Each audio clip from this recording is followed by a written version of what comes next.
My impairment, it's a challenge to faith. The classic thing would be, well, why believe then? Why believe in a God if he's going to allow you to remain in this condition?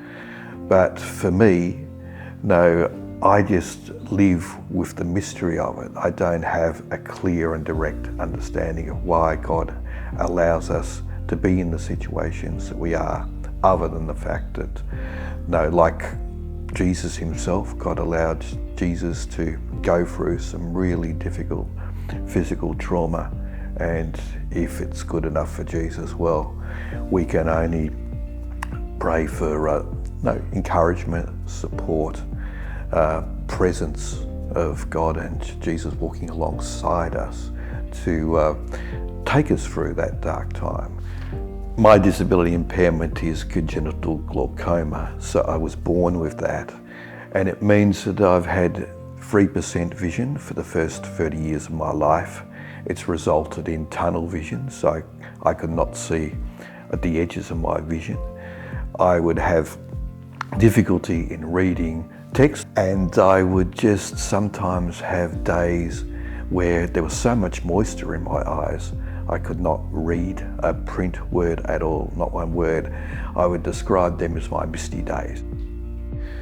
I love the Bible passage in John 9 where he's talking about healing the blind man, and he's asked as to whether that blind man is blind because he's experiencing or carrying the sin of himself or his forebears. And Jesus says it's not about the sin of forebears, whatever. This is just how it is. And for me, that's a really powerful way of saying, well, don't blame the person because they've got that disability. It's not a badge of shame.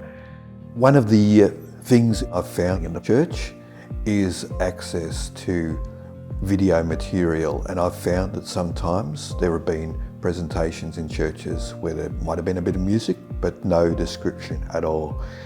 And I've found challenges in that and raised it with people in the churches. There hasn't always been necessarily a quick and easy solution, but people have been happy to talk through the video material and enable me to feel more included in that way. And it's great that churches are happy to be listening and inclusive, encouraging that greater participation in the community. When it comes to people with disability, no matter what kind of a disability it is, we are encouraged by Jesus' own example, reaching out to marginalised people, those who are with vision impairment or physical disability, all sorts of issues, just to reach out and accept them and include them. Not just include them, but welcome them in and affirm them in who they are and their humanness, and really allow them to flourish and treat them as equal human beings in a recognition of their humanity.